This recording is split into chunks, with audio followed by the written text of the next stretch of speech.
Ladies and gentlemen, thank you for giving me the opportunity to address this conference. When we ask people in Europe today about their attitudes towards the environment, waste is clearly an issue where public concern is high and fast growing. In one sense, that's not surprising. Looking at the overall figures, to operate our economy, today we use 16 tons of materials per person per year. And of that, 6 tons per person becomes waste. What's shocking is that almost half of those 6 tons is still going to landfill. But what's encouraging is that when we ask people to name things that they can do for the environment, amongst the top answers it's also recycling. This reflects public interest and engagement, but it also reflects the fact that one person's waste is another company's opportunity. This is why the European waste management and recycling sector is so competitive and also fast-growing. The fact that we have a strong recycling sector shows that European waste policy has been a success story.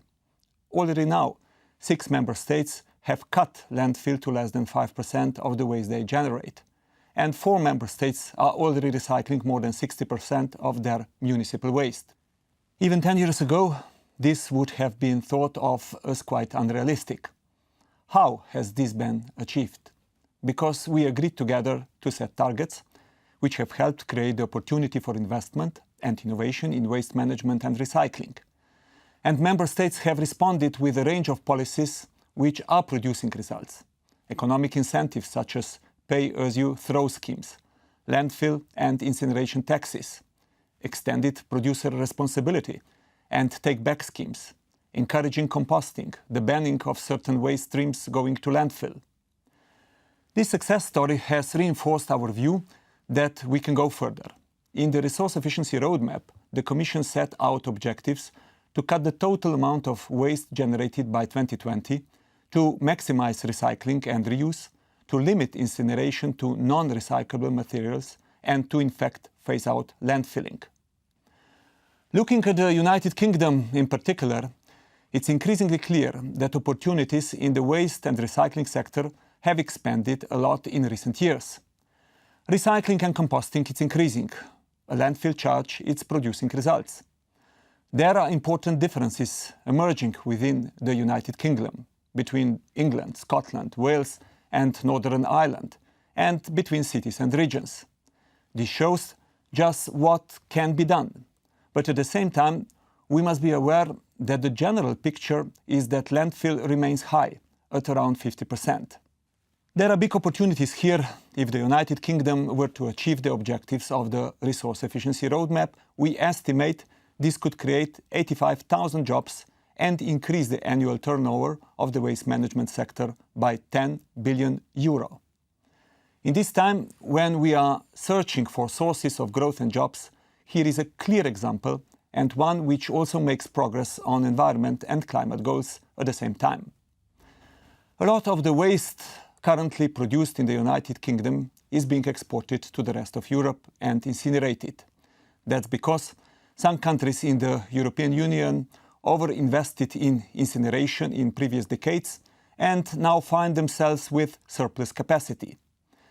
These are expensive plants which risk becoming stranded assets, dragging down the financial performance of the companies who own them.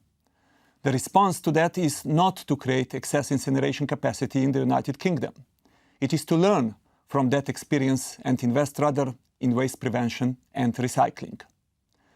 Ultimately, it is to move to a more circular economy where waste becomes a resource within the system and where residual waste is gradually eliminated.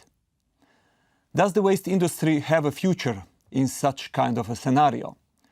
Well, given the size of current challenge, it certainly has a bright future. And in the longer term, companies who are innovating and turning themselves into real service providers across the whole of the waste hierarchy have the brightest future in the move to a circular economy. The Commission is now reviewing the targets in European waste policy. We are asking questions like, how can we simplify and monitor targets better? How can we encourage a move up to the value chain in the waste hierarchy? What have countries, cities and regions learned about the instruments and incentives that really work? how can we encourage and support them? We launched an extensive stakeholder consultation on these issues, which in fact ends today on the 10th of September. I would like to take this opportunity to thank those of you who responded to this. I would also like to encourage you to spread the success story of waste management and recycling. Please work with us to improve our policy and help deliver growth and jobs and also real opportunities to improve our environment. Thank you for your attention.